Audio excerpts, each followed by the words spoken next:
Alrighty, let's see. What did we leave off with last time? What are we? Here we are. Okay, let's do it. So, we talked about solubility. We did double displacement reactions. So we talked about solids, liquids, and then we were going to talk about gases today.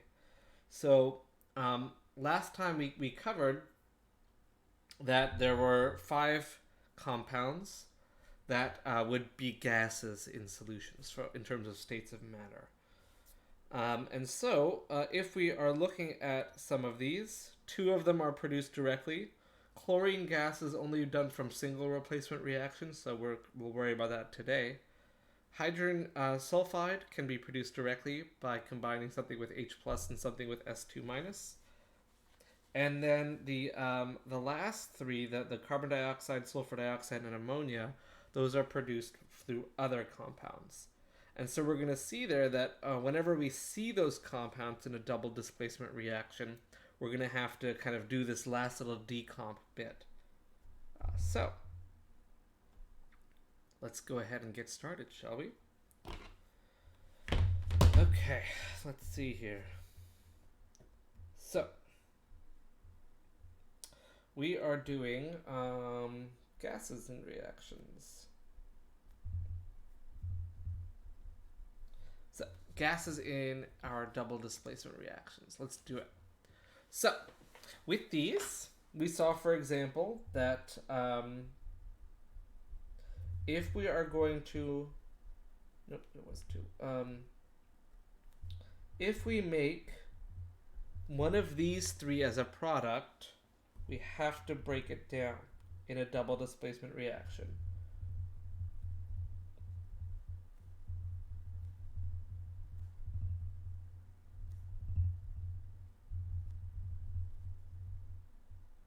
And it always breaks down into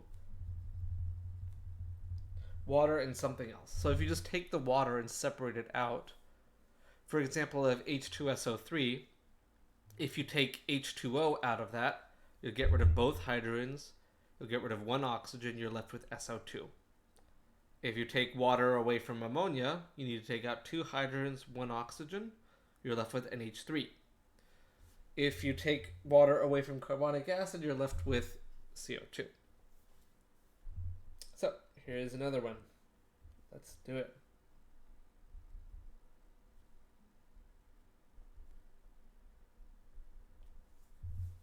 So, double displacement.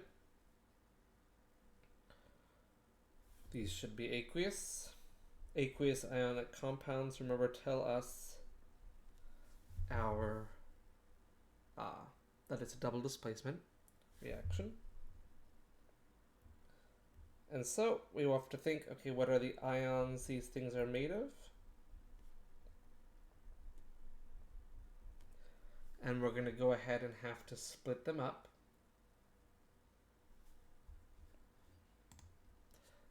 And so if we go ahead and do this,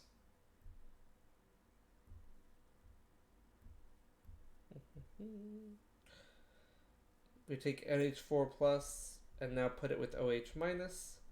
You get NH4OH. Same charge, just put them together. Because those are different polyatomic ions, I would not combine their hydrogens, by the way. Because they're different polyatomic ions. They are different units here. Okay, and then we're going to end up with putting those 2 together, which of course is just sodium chloride. Sodium chloride we know, aqueous because of sodium, or aqueous because of chlorine, either way. This NH4OH business, though, we need to remember is one of our compounds here. And as a result, we need to break it into water and something.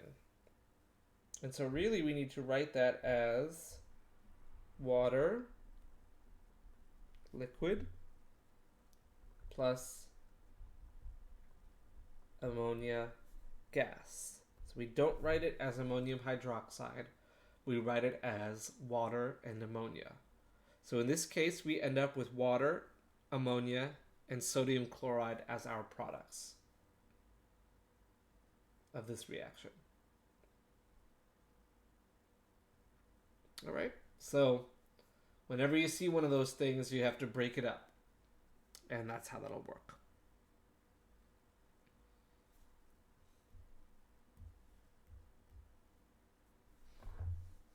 Alrighty then. We can go ahead and kind of now that we've covered all that there is about these double displacement reactions, we can talk about kind of what's actually happening in solution. And we call these ionic equations.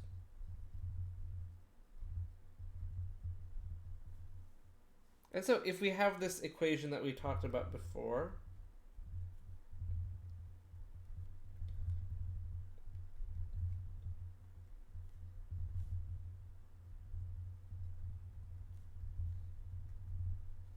it's already balanced, by the way, so we're good there. This is what's called a molecular equation.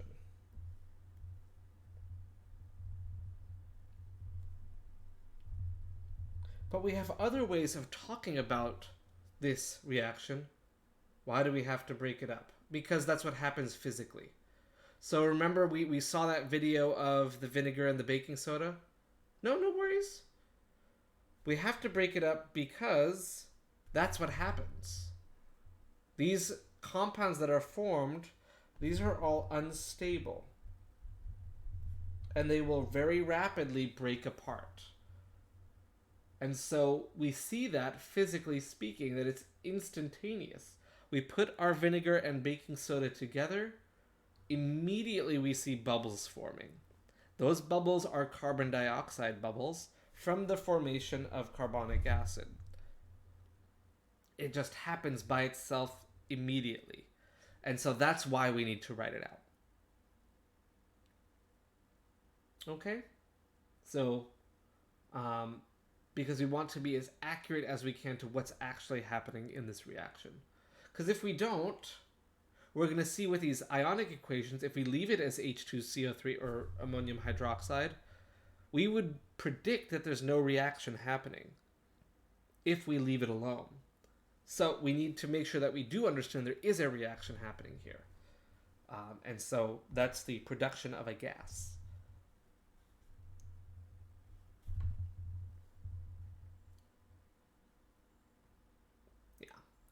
Cool. So, molecular equations are kind of the same ones we're used to seeing. Compounds turn into compounds or whatever, and everything's nice and good. But if we want to really look at what's happening, if we want to have a really good idea of everything that's in there, we might expand this out to talk about how these things are actually behaving. Because it doesn't really behave as ammonium chloride. If it's in solution, those ions have split apart, right? It should be a strong electrolyte. Those ions would have broken apart. And so they don't exist as ammonium chloride in solution. They exist as ammonium ions and chloride ions. And so, because of that, because in solution, strong electrolytes dissociate, meaning they completely separate. Dissociate. I always stop myself in the middle of a word and then I lose it. Okay.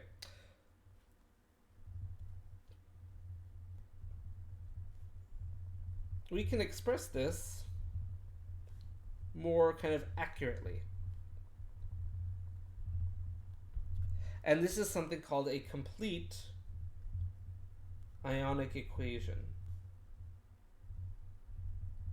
So aqueous things, compounds that are dissolved in water, that are electrolytes, we can instead say, okay, since we know we don't have ammonium chloride really, we have ammonium ions and chloride ions, we could write that out.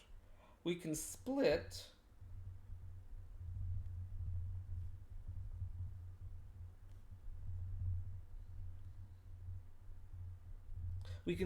all of our strong electrolytes. And so if we go ahead and rewrite this equation as a complete ionic equation, we're going to break apart every strong electrolyte we have. So that would be our soluble ionic compounds and strong acids. Those we would break apart. We can even break apart weak acids, but we'll deal with that later. So if we look at ammonium chloride, aqueous, ionic compound, we're going to go ahead and break it up. So our complete ionic equation, we're going to split our ammonium chloride into ammonium ions and chloride ions. So we're just being more descriptive about the behavior in solution. And so our next compound is sodium hydroxide. That's also an ionic compound. That's also soluble. So we're going to break that one up too.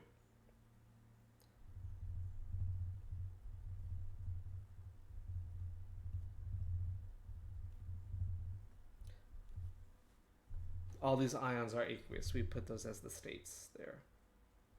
So that's really what our reactant side looks like. We just have this mixture of ions here. And so our products, we have a liquid. Liquids we don't break up. It's not an electrolyte, it's just a liquid.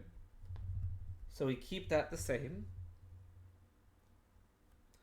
We have ammonia gas, which is also not an electrolyte.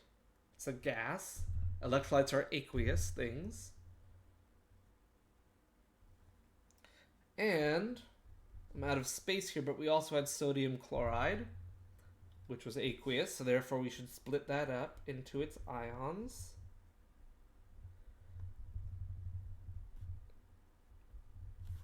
And so we have now kind of written out everything that's really happening in the reaction. And I'm gonna actually revise this a little bit. I'm gonna make this a little bit easier for us. Instead of wondering about these things, let's just write it this way. Let's just say we're gonna split up all aqueous components. So whatever's aqueous in your molecular equation, you'll want to split it up into its ions for the complete ionic equation. So all those have been split up now into their ions. We have left our liquids, gases alone. We would leave solids alone as well. We're only messing with aqueous things.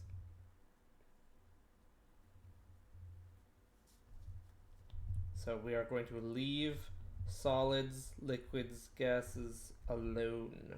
Those don't change when going from molecular to complete ionic. And so we can see here very clearly that in a complete ionic equation,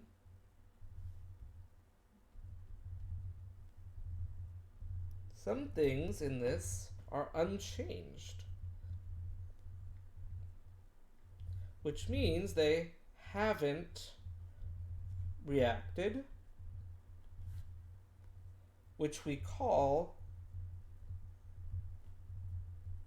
spectator ions. So in this complete ionic equation, we see that we have certain things that haven't changed. There's no chemical change for those ions, and therefore nothing's happened to them. They haven't actually reacted. And so we want to kind of just look at each species here and evaluate if it's completely the same. Completely the same. Spectator ions are exactly identical on both sides. So what is exactly identical here? Let's just do it one by one. Do we have ammonium on both sides of this reaction? Do we have NH4 plus AQ on both sides?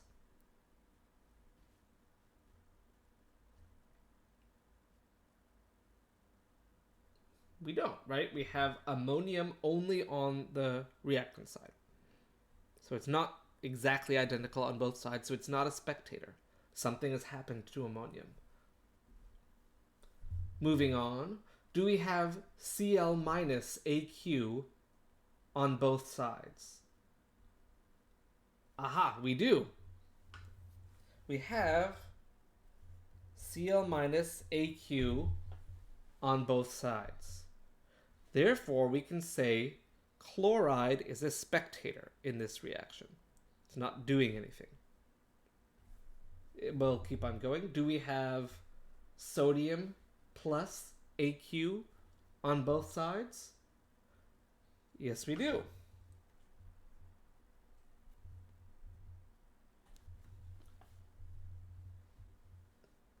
And lastly, do we have hydroxide AQ on both sides?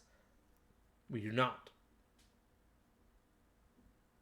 So we see here in this reaction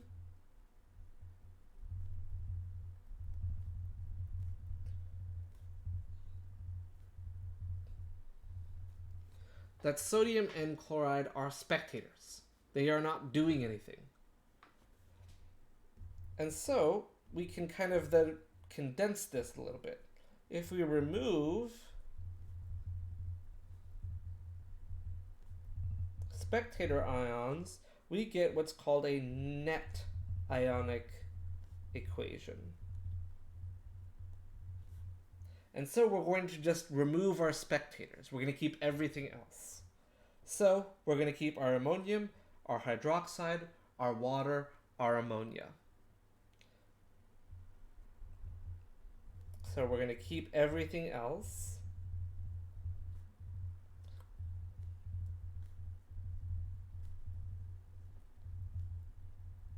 Everything else in our reaction stays exactly the same way.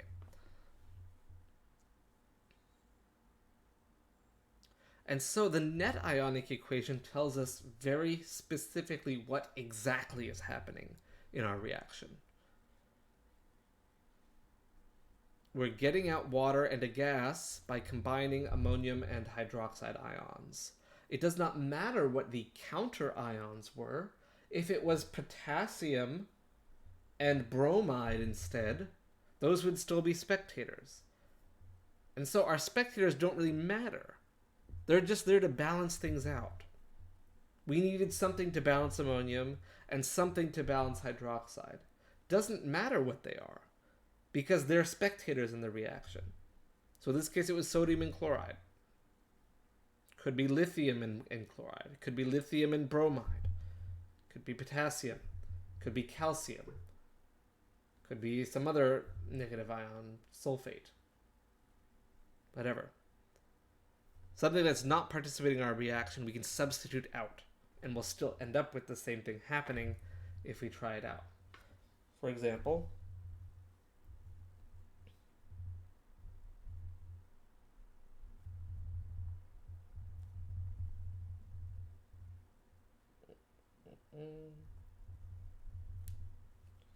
we would get the same net ionic equation.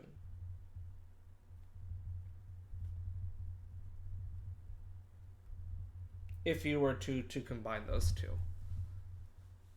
Because the sulfate and the potassium are just there to balance things out. They don't actually do anything in the reaction.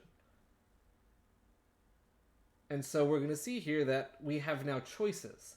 If we want to make ammonia gas, we can use any ammonium salt that will give us a spectator ion. And we can use any hydroxide salt. And so we're kind of benefiting from this idea. It gives us options. So if we happen to have only potassium hydroxide, we could still do this reaction with ammonium chloride. Ammonium chloride, potassium hydroxide would give us the same thing. So we have kind of identified spectators that aren't doing anything. They're there to balance charges out for compounds. And that's their only purpose. So at the end of the reaction, they're unchanged. They're still floating around as sodium ions and chloride ions. So a net ionic equation tells us exactly the chemistry that's happening. And so if we left it as NH4OH, if we were to put that instead, we would say, okay, we have NH4 plus OH minus turns into NH4 plus OH minus, because that's an aqueous compound, right? NH4OH. It's got ammonium on it. It's going to be soluble. As a result, all of these would be spectators. And so we would have no reaction. They would just cancel each other out. But we know something happens. We saw bubbles. Bubbles tells us something happened. Or in this case of ammonia, we had a smell coming out of it. And so, if your net ionic equation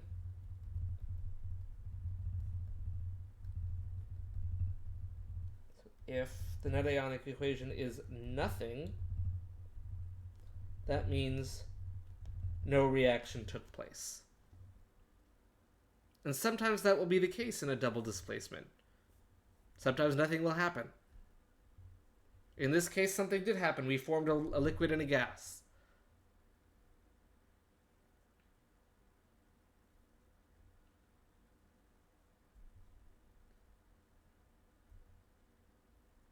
And so we see the reason that double displacements happen is because we're producing a liquid, solid, or gas. If everything stays aqueous, then nothing happens.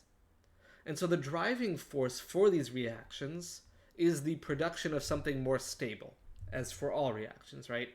And we see if we can make a solid, liquid, or gas, those are typically more stable. And so as a result, we'll end up having a reaction take place. The reason that some ionic compounds are not soluble is not that they're difficult or anything like calcium sulfate. It just so happens that those are extra stable. And so there's not an energetic favorability for dissolving them. Calcium loves sulfate so much that water is not able to separate them. It's such a low energy compound. It's so stable that it is less stable to break it into ions. And so that's why we have formed solids in some reactions. Precipitation reactions form solids. They form solids because those solids are more stable than the ions floating in solution.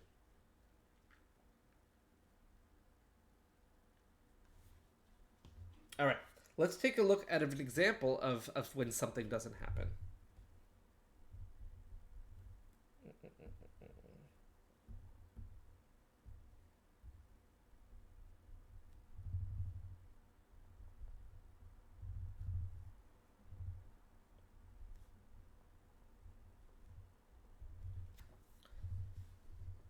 If we do our handy dandy double displacement, I'm just going to do it. We get HCl and potassium nitrate. HCl is an acid. Acids are always aqueous. It's a particularly strong acid too, but it's neither here nor there. Potassium nitrate would also expect to be aqueous because anything with potassium is soluble. Anything with nitrate is soluble. So, super soluble compound. If we break this up, if we make it into a complete ionic equation, we break these up. So we have K plus Cl minus plus H plus NO3 minus turns into, we got to break up everything that's aqueous. H plus Cl minus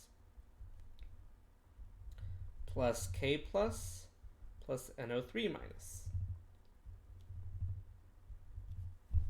And so indeed we see, okay, well, potassium is the same on both sides.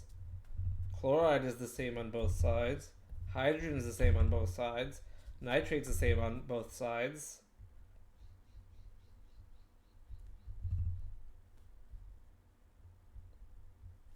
Our net ionic equation is blank. The sheet on Discord this morning is for the activity series. That's for single replacement reactions. for determining if it's aqueous, that's what we did last time. So I'm just going to save this and I'll show you. Last time, this one, we talked about whether something will be aqueous or not. We look at rules. So we saw that there's a compound that will be soluble if any of these conditions are met, with certain exceptions, right? So anything with potassium is always soluble, anything with nitrate is always soluble, etc. We saw that we could form liquids as well. So if you see water or bromine, those are our liquids.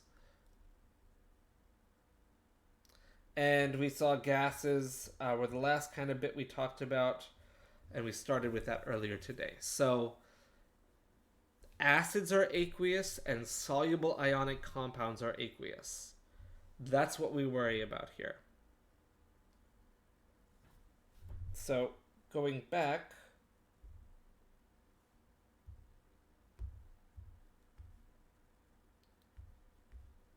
aqueous things, remember, we have to follow our solubility rules or understand that acids are aqueous. So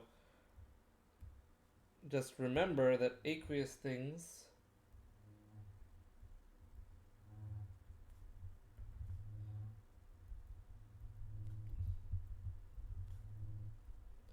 those would be soluble ionic compounds and acids.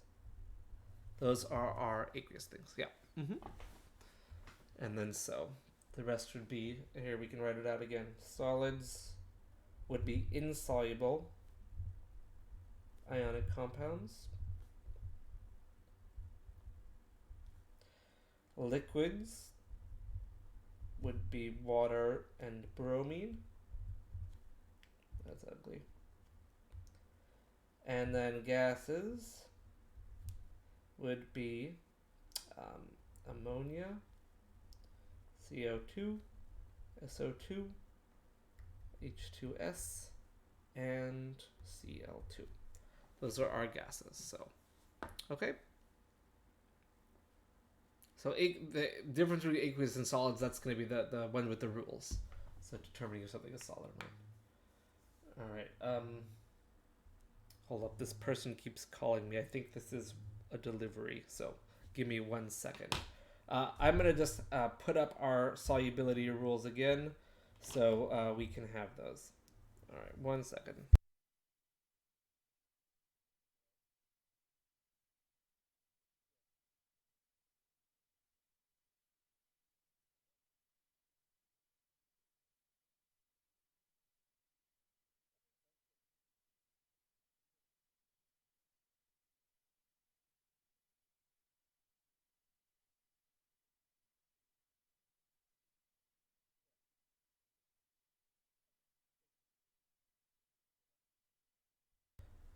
Okay. That's done. Moving is such a pain. Okay, so here's our things again. So we definitely want to remember our solubility rules for compounds, or if you would like the chart, there are plenty of charts online that you can use. Though remember that we saw last time that the charts maybe have some like different like how far they go. So okay, so that's that. Alrighty, so Netionic equation again. I'm just going to summarize that here. Oh, putting me all the way back at the top again. My gosh. Okay. So remember that molecular equations are our usual ones. If we're going from a molecular equation to a complete ionic, that means we are going to break aqueous things into their ions. That's a complete ionic equation. And if we're going from complete ionic to net ionic, we are removing spectator ions.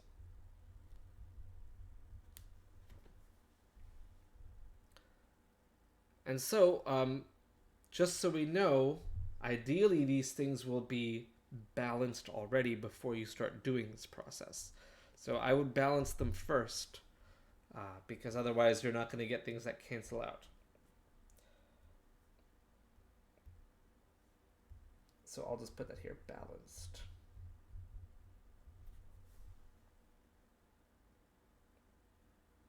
All right, so that's the process. So it's always a good idea to remember how things break up. Remember that if we have sodium phosphate, the subscript for sodium, it tells us that we have 3 sodium ions plus 1 phosphate ion. So just remember, when you're breaking things up, don't break up polyatomic ions. That's one bit there. So it's important for us to know when a subscript deals with a polyatomic ion, or it's the subscript for how many there are in that compound. Remember, for polyatomic ions, if we have multiple, those go in parentheses. So, for example, this one would break apart into 1 calcium ion and 2 nitrate ions. So when you're breaking things up for a complete ionic equation, it's important that we remember how we made these ionic compounds to begin with and what they really mean.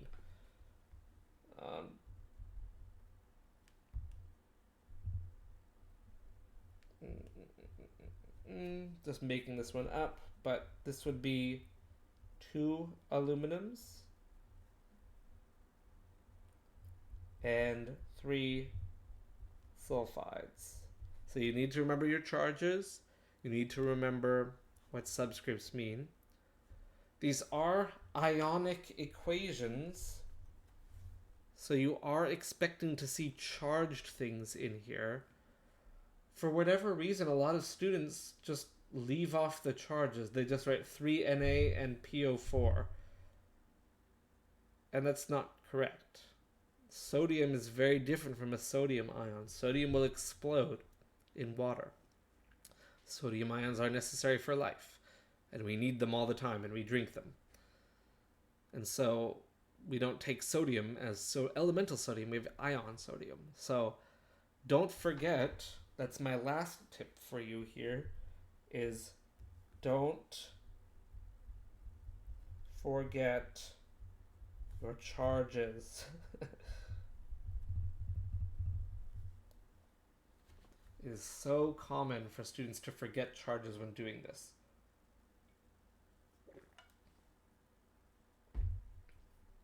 Okay, so don't forget them. That's my last bit of advice for you on this concept of net ionic equations and all that. We'll do a couple more examples when we talk about single replacement. But we'll talk about single replacement first. So, any questions so far on the net ionic stuff? Besides the ones we've gone over, I guess, already? Alright,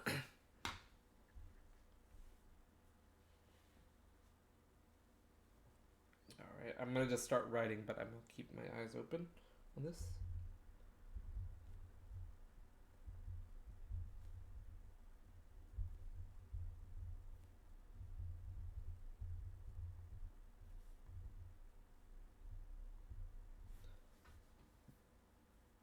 Alright, let's talk about single replacement reactions then.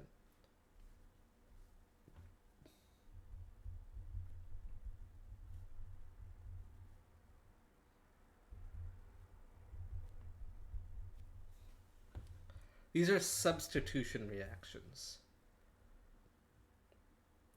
We could also indicate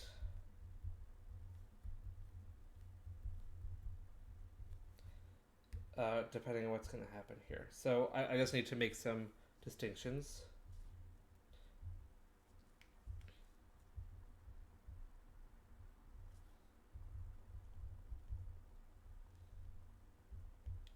This is kind of what the formula for a single replacement reaction will be. It depends if your A, whatever it happens to be, is a metal or a non-metal.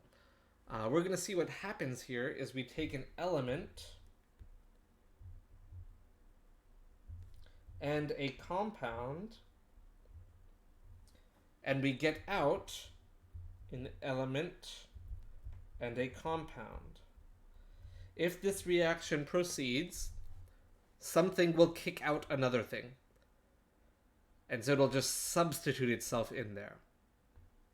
And we'll see the pattern is metals will kick out metals, non-metals will kick out non-metals during this process. So if we take a look at one of these, for example, if we have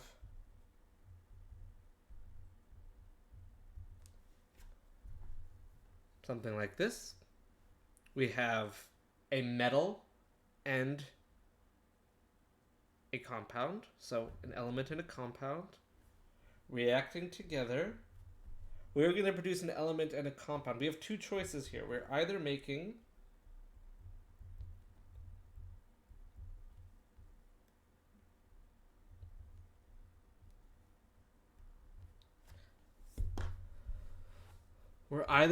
the top part or the bottom part.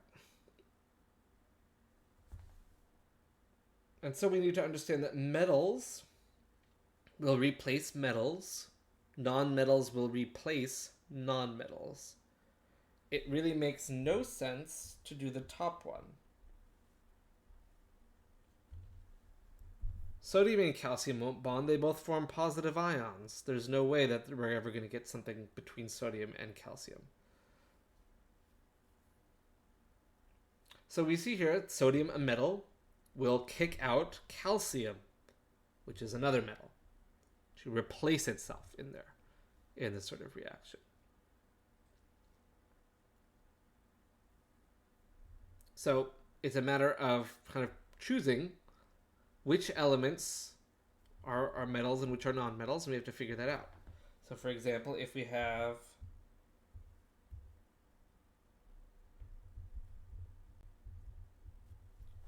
these two, we can either get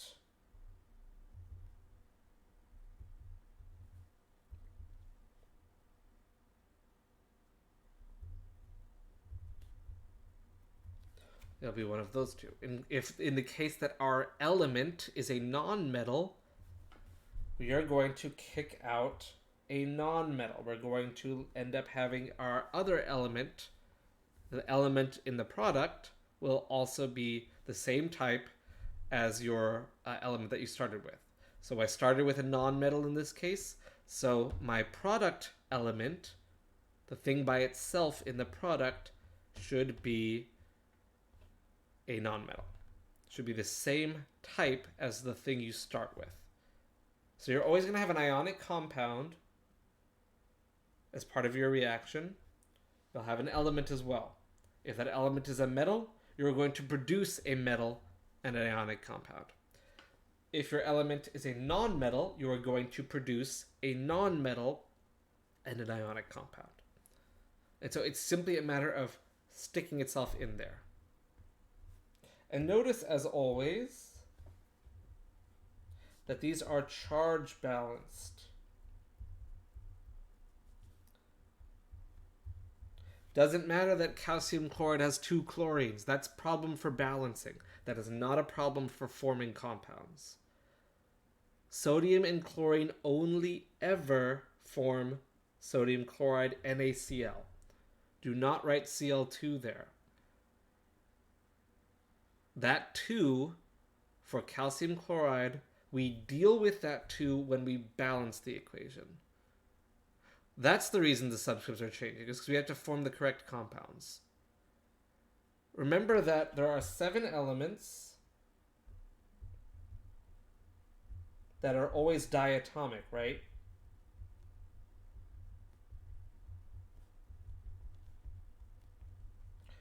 Those 7 elements are always diatomic when they're by themselves. So anytime we see bromine by itself or chlorine by itself, we have to put them as diatomic. So that's the first part. That's why these are R2s. Because we don't have Cl by itself. Cl comes as Cl2. We do not have chlorine atoms, we have chlorine molecules. So 7 elements are diatomic. We have to remember that when we're doing reactions. so we don't see them individually. As for why we see the subscript changing on the other side is because of charge balancing. Calcium 2 plus, Cl minus, that's how we get this compound. Sodium plus, Cl minus, that's how we get that compound.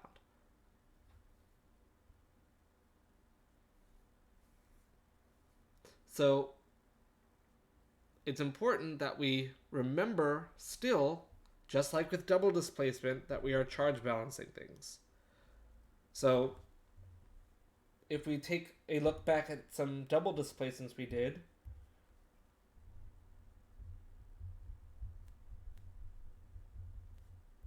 remember the products are absolutely in no way ever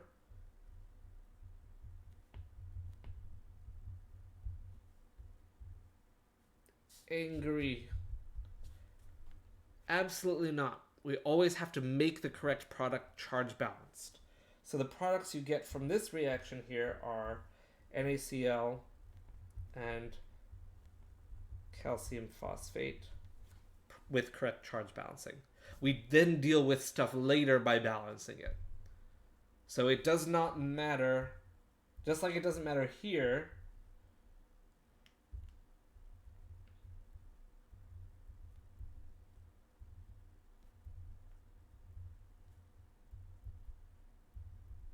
the subscript is for charge balancing, and so same thing with here.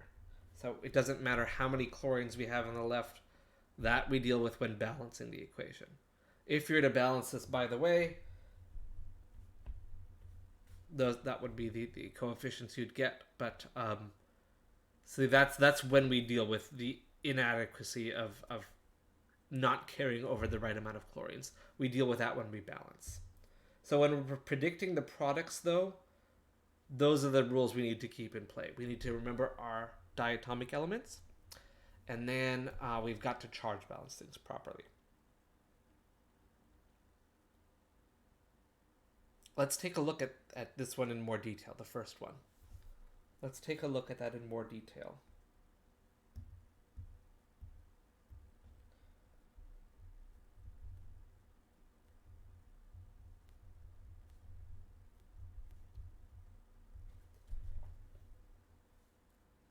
So again, charge balance properly. I'm going to just throw in some balancing stuff. There we go. These are a little bit easier to balance, the single placement ones. But we can see here that we have some unknown states of matter. Your ionic compound is going to be aqueous in your reactant. But that's the only one we know. That's the only one we know for sure.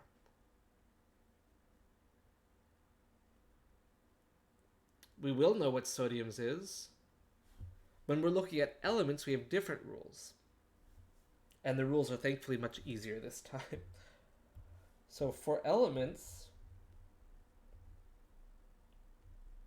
elemental states of matter,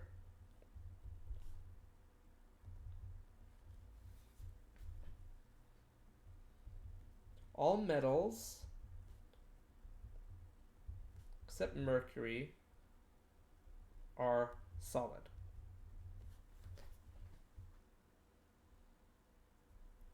Generally what we see here. I'll make that a little bit easier to see. So metals are solids. All non-metals that we'll see here, liquids that we see would be mercury or bromine. Mercury is not one we see very often, so I kind of left it out of the previous one when we talked about liquids, but technically mercury is a liquid, but if we see it, it'll be liquid. Gases would be things like hydrogen, oxygen, nitrogen, fluorine, chlorine. Those are our gases for elements. So pretty much everything is solid. And then we've got 2 liquids, couple gases that we'll see in this. I'm just gonna say, there we go. Most elements are solid because we still have iodine, which is a solid, even though it's a nonmetal. So I'm just gonna revise that. So most elements are solid. We have 2 liquids and we got a couple gases as well. On your periodic table, it should also kind of indicate that somewhere. No. Apparently mine doesn't. But most periodic tables you'll see will have different colors for the states of matter here. Maybe this one will show it to me. I don't need that. Probably have to pay for it if I want this to show it to me. I don't need atomic weights. Okay, fine, forget it. Most periodic tables, though, will show you the states of matter of things. I'll show you just one online. Here we go. Here's a random periodic table. It's going to show you your states of matter here. So in this case, it's got red for our gases. Don't forget hydrogen. Hydrogen is the last one.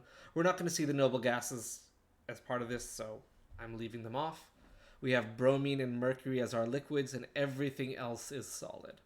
So all the black letters here are solids, red letters are gases, blue letters are liquids for elements. So just a little bit easier to learn gases and liquids. Everything else will be solid.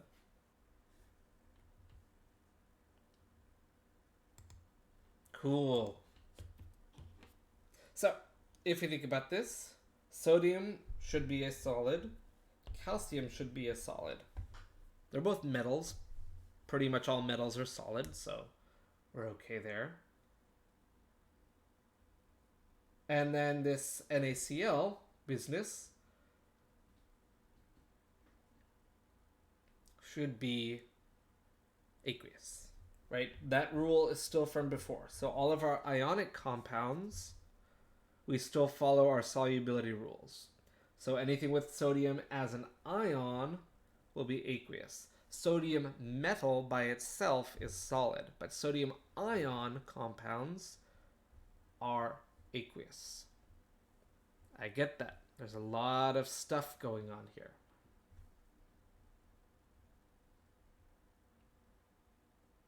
All right, but that's how we predict the states of matter. So the only thing we're introducing new here is elements. We're now introducing individual elements into reactions. Let's look at another one.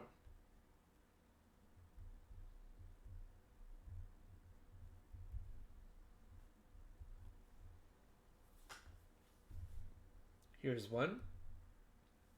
For right now, I'm just going to tell us this will react. We're going to see that we do often have charges coming out. Actually, not often. We always have charges changing in a single replacement reaction. Notice we started from sodium 0 and went to sodium plus.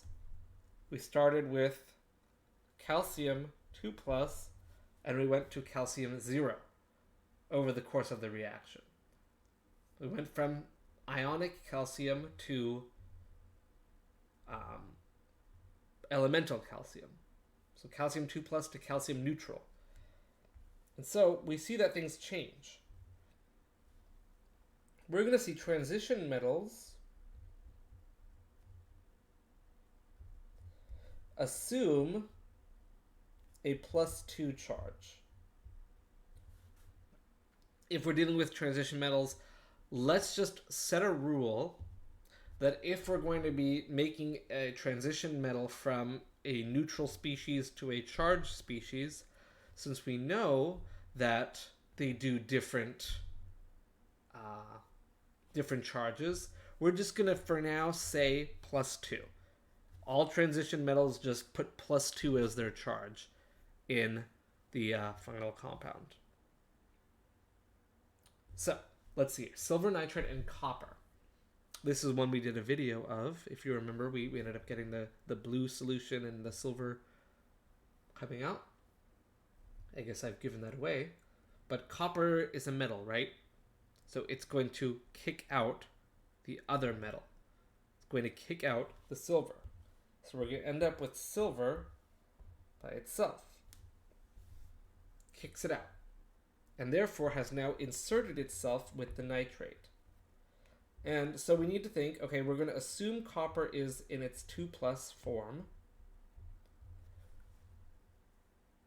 So we're going to, that's a rule we're setting here. So assume a 2+ charge for our, oh my god, I still have not changed my spam settings. Okay, someone remind me to do that, please. So we can avoid those people. Come on, okay, Gedagsu. Come on. Bad person. Okay. Assuming 2+, if we make this compound, we get charge balanced.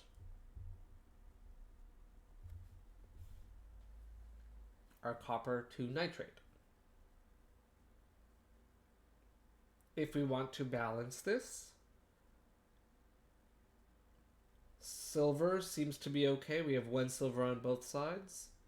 If we look at nitrates, we have 2 nitrates on the right, so we're going to have to balance the nitrates.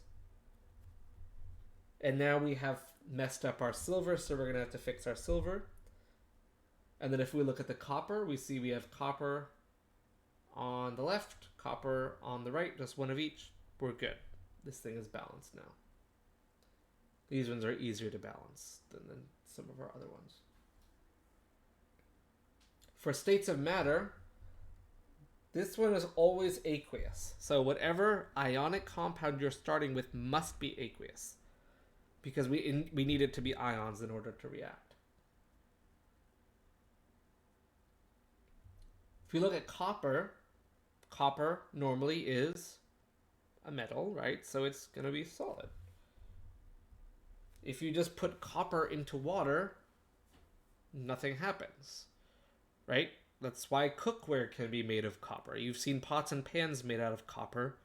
If the copper dissolved and became aqueous, that would be a problem, right? For several reasons. First off, your pot would just dissolve and then you'd make a giant mess. Second of all, copper ions are toxic to us, so bad things would happen. But we're allowed to use copper cookware because it doesn't. It's an element. Elements don't dissolve. Elements stay as their state of matter.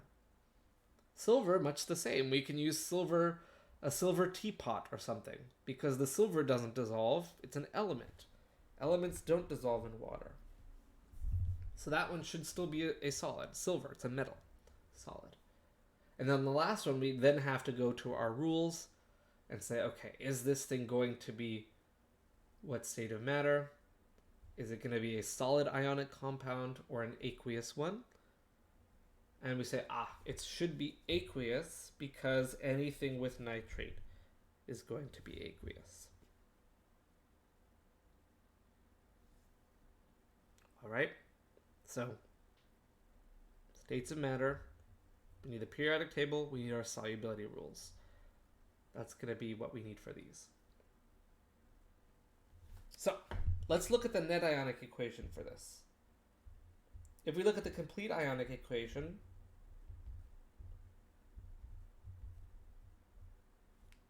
don't forget we need to carry out our nitrates. 2 silver nitrates, each one has 1 silver, 1 nitrate. So if we have 2 of them, we have 2 of each.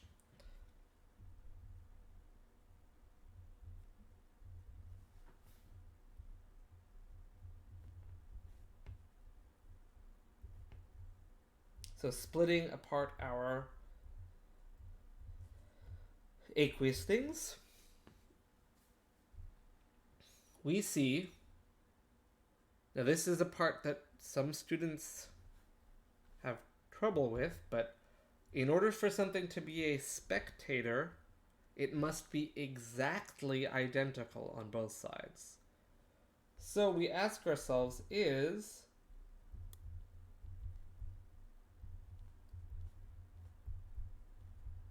are these 2 exactly identical? No, right? One has a plus, And in AQ, the other one has nothing and a solid. So those are not identical. They are definitely not identical to each other.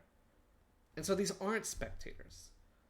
However, the nitrates are identical. We see, aha, those are spectators. Those are exactly identical.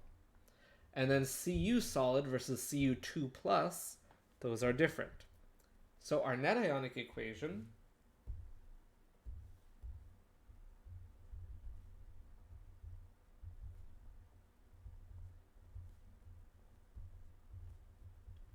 will be the following.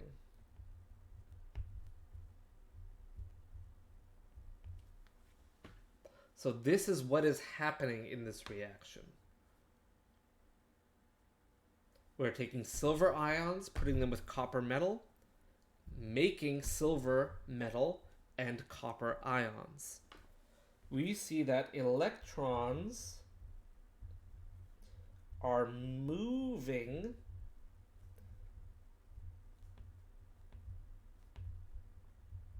from copper to silver. Right? We are taking silver, which was positive, and now making it neutral. So we're giving it electrons. And copper, which is going from neutral to positive, is losing electrons. So we see that there's electron transfer in these reactions, in these single replacement reactions.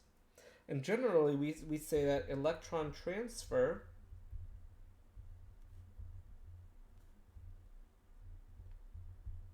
things where we are moving electrons around, we call these redox reactions. And we're going to look at what those mean. So the net ionic equation for a single replacement reaction will show us how electrons are moving. We see that in this case they're going from copper to silver. And so we call these redox reactions. These are electron transfer reactions.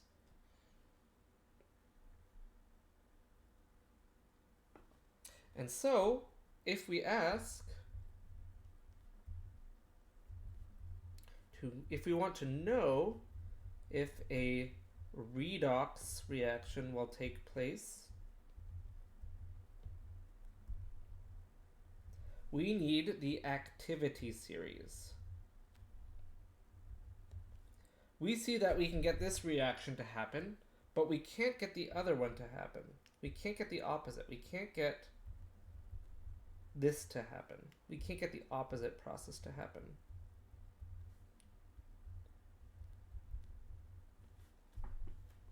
So copper can replace silver, but silver can't replace copper. And we're going to have a chart, which I've put on Discord for us, of predicting this process. So in our Discord, it is missing. Hold up. Let me try like reloading Discord or something.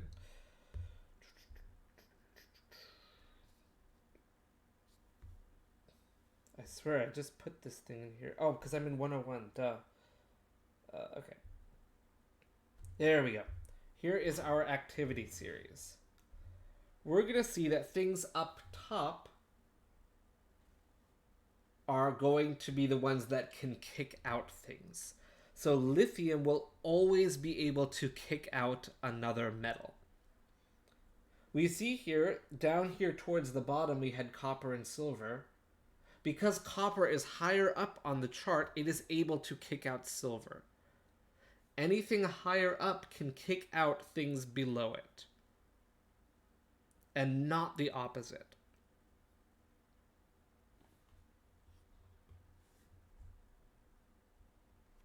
So let's do an example of this, and then we'll talk about redox more.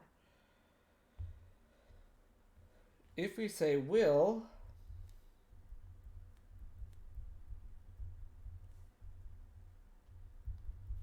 this react? Will tin be able to kick out zinc? We need to check the activity series. So we saw for double displacement, things won't react if there's no net ionic equation. For single replacement, we need to use this chart. So that chart is on Discord in our extra resources little tab here. And so our elements were zinc and tin. So we need to find those on here. So I found zinc. It is here, kind of in the middle. And if we find tin, it's a little bit down here. So things higher up kick out things below them. So tin being lower than zinc, tin is not going to be able to kick out zinc. And so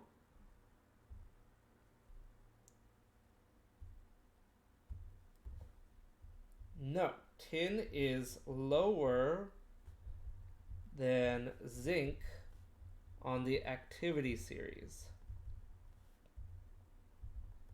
and therefore cannot substitute. So higher up things kick out lower things. Does not work the opposite way. So in this case, no reaction will take place.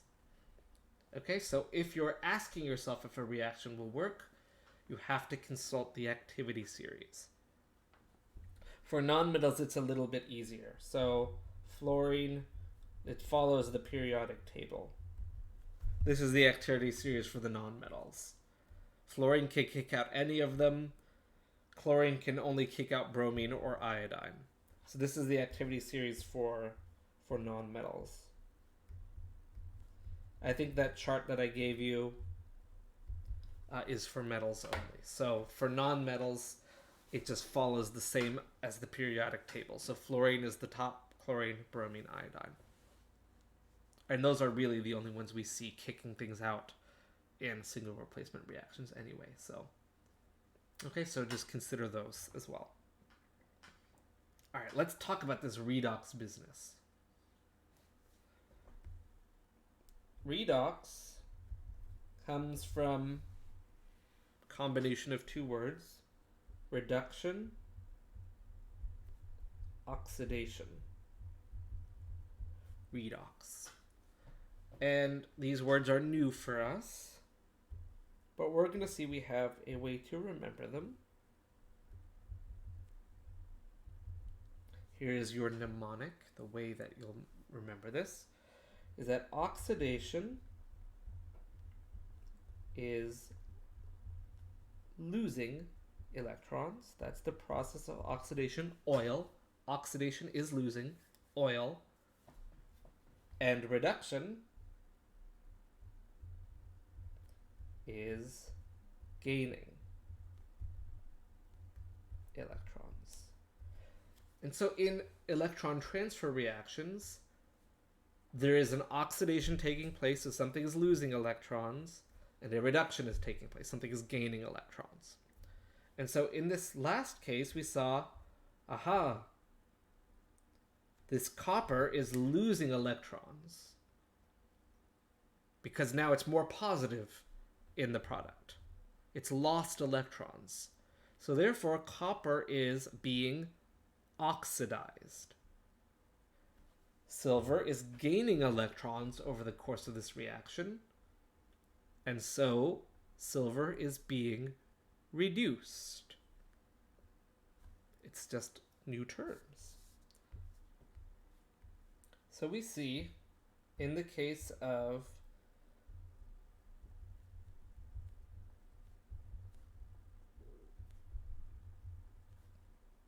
that copper is oxidized in this reaction because we see it's going more positive, becoming more positive. It's losing electrons. It's oxidized. And in this reaction, the silver ions are being reduced. It's becoming more negative. Right? +1 comparing to 0. +1 is more positive, so therefore you're going to more negative with this. So reduction is the one that leads us to more negative. All right, so kind of is okay here. right, when we see things like this. But we're going to see that there are other reactions that are electron transfer reactions that are maybe not so easy for us to see how the electrons are moving. So for here, it's pretty easy because we have charged compounds and ions. It's not bad. So we have a system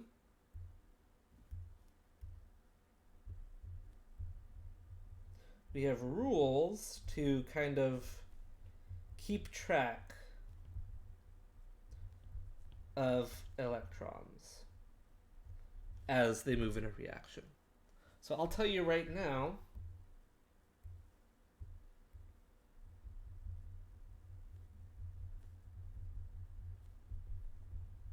by the way, to figure out this oxidation reduction business, we don't even have to balance our equations. It's great.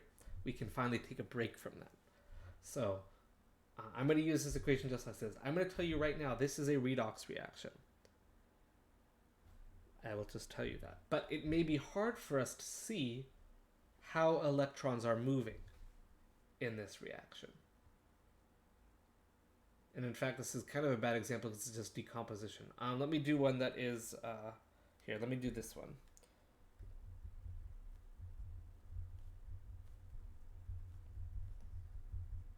Okay, this is also a redox reaction, combustion. With this one, it's maybe hard for us to see how electrons are moving. And so we're going to have a system for describing that. So how are electrons moving?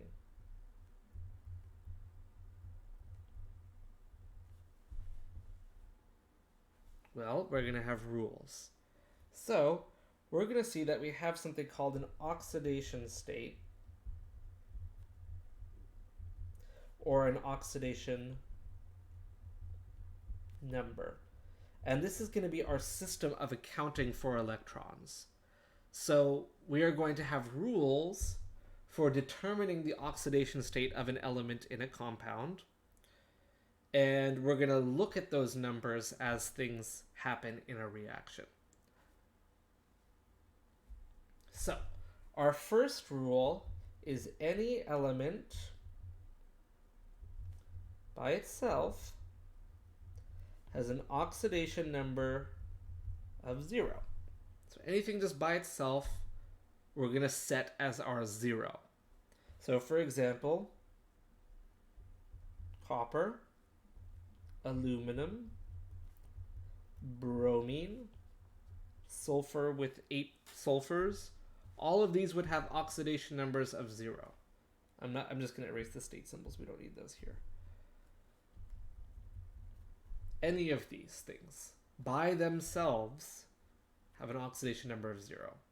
So anything by itself, neutral, plain old element, elemental form, 0.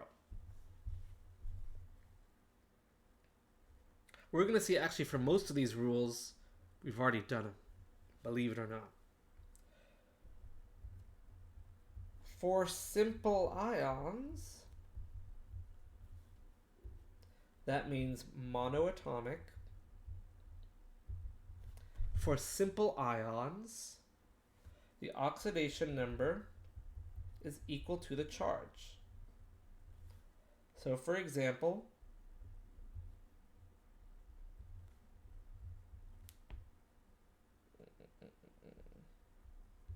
the oxidation numbers for these I'm going to write below.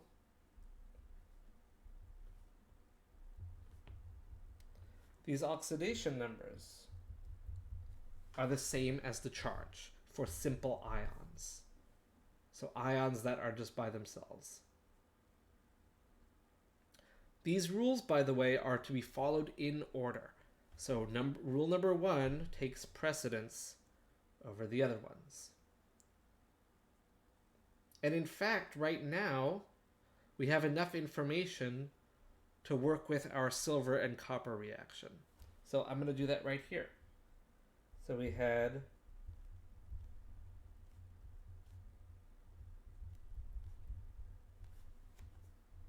it's not balanced, but who cares that we don't need to do that here. If we assign oxidation numbers to all of these things in the reaction, For simple ions, it's equal to the charge. So our oxidation number here is +1.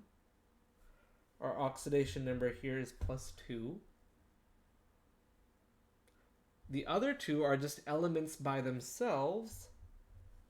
So those are 0. That's rule 1. Rule 1 says any element by itself, that's an element, not an ion. Because remember, those ions need counter ions. They both had nitrates in our original reaction. Anything by itself, elementally speaking, is 0. And so over the reaction, we see that Ag is going from +1 to 0, and copper is going from 0 to +2 over the course of the reaction. And so again, we say this is a reduction. And maybe this makes sense because we're decreasing our oxidation number. We start with +1, we end with 0, that's a reduction. We're starting at 0, we're going more positive, that means we're losing electrons, that's oxidation. And so we've already kind of done this, just throwing new words on it and a new system for us to evaluate. So for like charged things, it's pretty easy because it's just equal to the charge. But we're going to see that these rules we can apply to things that don't have charges, like molecules, for example.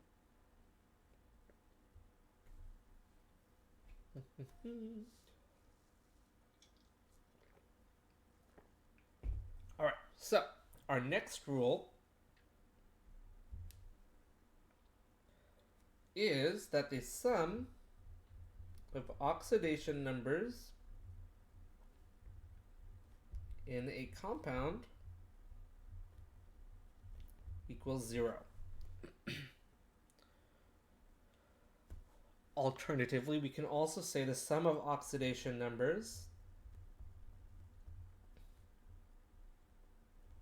in a polyatomic ion, if we are just looking at a polyatomic ion, is equal to its charge. And let's take a look at what that means. Here's a compound.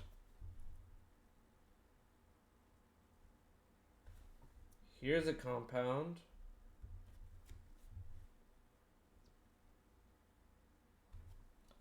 Sum of the oxidation numbers has to be 0.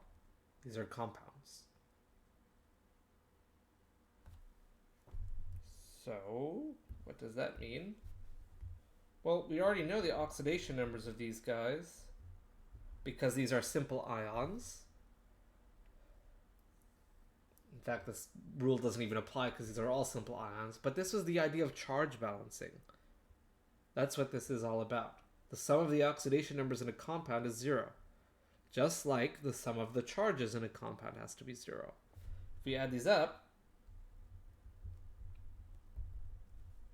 they have to equal 0. We know sodium is +1, chlorine is -1. We're good.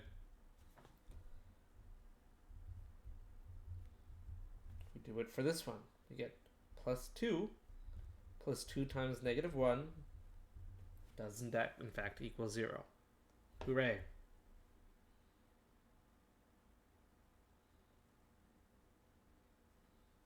I'm going to skip the polyatomic ion part for now because we need our fourth rule before we can address that. And so, the fourth rule, rule number 4, says, and remember, these rules are followed in order, so this is the least important rule. If you have to break a rule, break a lower one. Break number 4. That's okay. We're going to see we only need number 4 until we can satisfy the above rules. And we're going to see what that means. That in order, assign oxidation numbers by giving the elements their preferred charge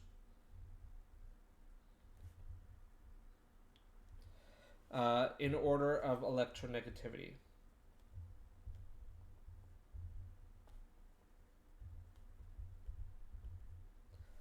And what that means for us is we start by giving fluorine -1, then hydrogen +1, and then we're going to start following electronegativity order. Did we talk about electronegativity in this class yet? Maybe.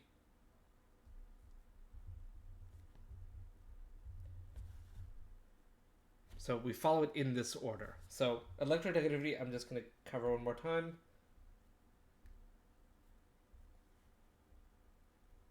Or for the first time, electronegativity has a trend. Fluorine is our most electronegative.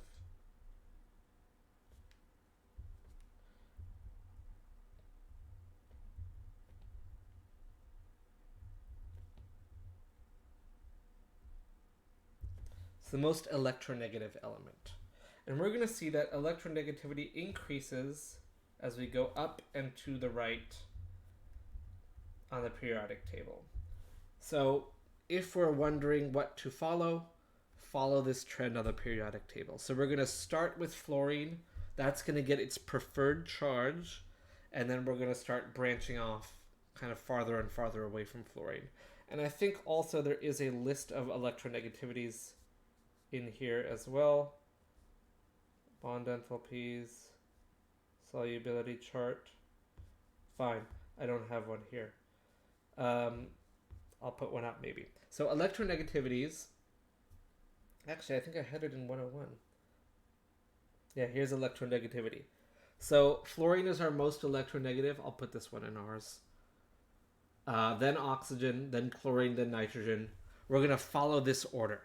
So we're going to give the highest electronegativity their preferred charge in the order that we have it. And I know this is a lot of information. It's totally crazy, but it's not that bad. Let's take a look at it. This will tell us the order of things to do. So in this order, we will assign elements these numbers so that we can make rule number 3 work out. Let's take a look at what that is. Let's take a look at sulfate. Sulfate is a polyatomic ion. And so rule 3 tells us that the sum of oxidation numbers is equal to the charge. So we have sulfur and 4 oxygens is equal to -2.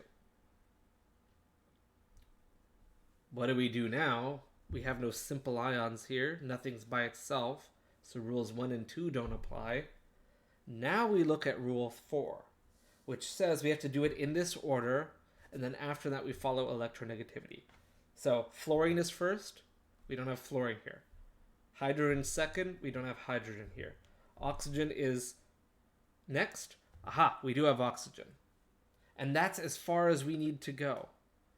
If we try and give sulfur its preferred charge as its oxidation number, it won't work.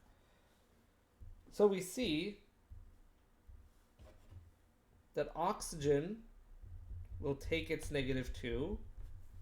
And if we solve this, we get the oxidation number for sulfur to be +6.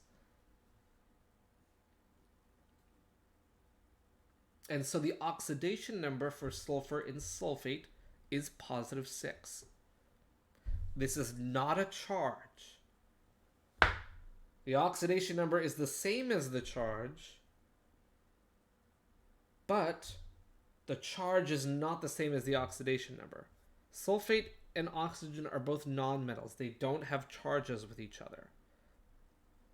They're not ionic. So oxidation numbers are also used to describe nonmetal things. They can describe ionic compounds, but they can also describe non-ionic compounds, or in this case, a polyatomic ion. And so it's all a matter of applying these numbers until we reach a problem. Let's take a look at another couple of examples. H2O2 turns into H2O plus oxygen. We're going to follow our rules in order and see what we get. So, rule number 1, anything by itself is 0. We do have oxygen by itself here. So this is 0. The oxygen by itself is 0. We don't have any simple ions here. Right? We don't have any ions. These are all molecular compounds. So we need to make sure that the sum of oxidation numbers is equal to 0 for both of those. So for this one,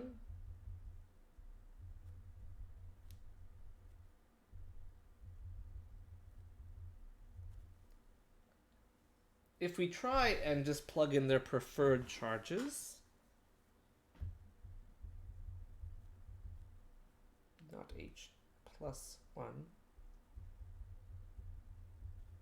we get a problem. -2 is not equal to 0.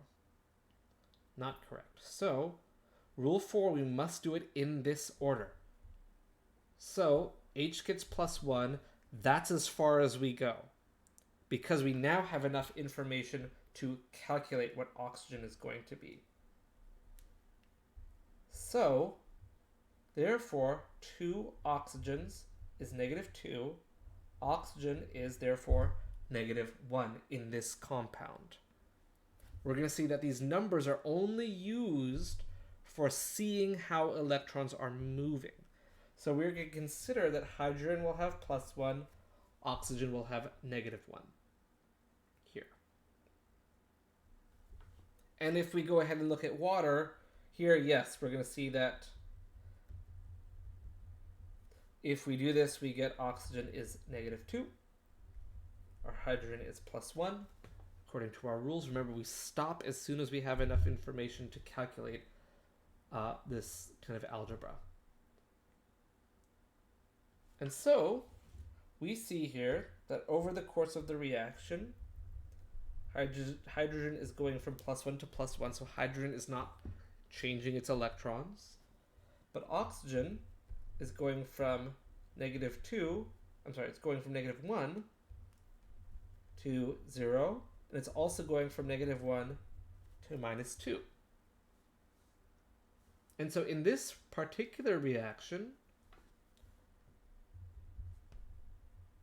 it's being both oxidized and reduced.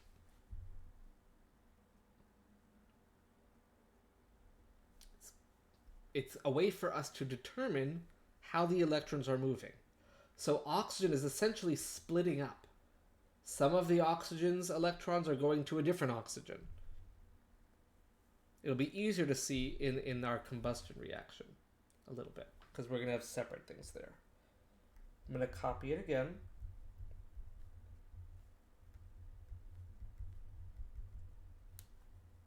Two of these we already have done. We've done oxygen by itself, 0, and we've done water. We already have we just did it up here. We already have its oxidation numbers, so I just want to show this before we're out. The other two are compounds, so they need to equal 0. We need to follow our rules. We have rules for hydrogen. We don't have, carbon would be somewhere else down the electronegativity. Not very much, but we do have hydrogen, which we want to give +1. So C. I'm sorry, that keeps looking like H. So carbon is -4 here.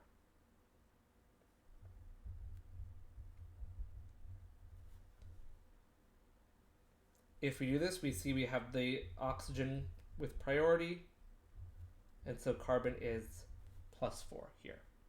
These are not charges, but these are ways of accounting. So I'm just going to write them underneath so we can look at everything that's happening here. So if we look at what's happening, we have the 3 elements here. Carbon is going from -4 to +4. Hydrogen is going from +1 to +1. and oxygen is going from 0 to -2. That's the point of doing all this, so that we can look at a reaction and evaluate it. So here we see that this is oxidation, the one that's going more positive, and this one is the reduction. So the electrons are going from carbon to oxygen. That's what's happening in this reaction. So we're going to pick this back up on Monday. We'll keep on going. Not Monday, Tuesday. And we'll keep on going with this. On Canvas, there is practice on this. I have for us, there is a homework on it, but there's also practice for you. So let me pull it up. So on our Canvas page, I'm just going to show this real quick. So here we go. Window capture. If we go, what class are we in? I'm in the wrong class. Oh my gosh. Okay, hold up. Okay, so here we are. What you should see is, of course, you've got homework on this, but with extra practice, we have an oxidation number practice, and we'll learn about the agents next time. So if you go ahead and click this, it'll ask you, okay, here's this compound, what's the oxidation number? I'm going to say it's -2, and apparently there's an error. But suffice it to say, you can mess with these things, practice it. Practice, practice, practice. And then there's going to be, let's see if that's going to work out. Okay, my session timed out. Maybe I need to open it outside of Canvas first. Okay, whatever. Submit it, end the quiz. Oh, I got it wrong or something. So, whatever these are, you'll be able to see your answers with this. All right, and then there's also, that's enough. That's enough for now. Okay, so we'll keep on working on this on Tuesday. So I get it. We have a lot of information, and none of you will remember it because you're going to be focused on your exam on Monday. And so I get that. So worry about this stuff later. For right now, focus on preparing for your exam. All right, but again, we're going to keep on going. This is a lot of material. It's got a 5-unit class, so expect it to keep getting more and more. Alrighty, so see you next time. Enjoy your studying. Study well. Best of luck on Monday. If there's questions, throw them in Discord. So we'll see you then. Take care, everyone.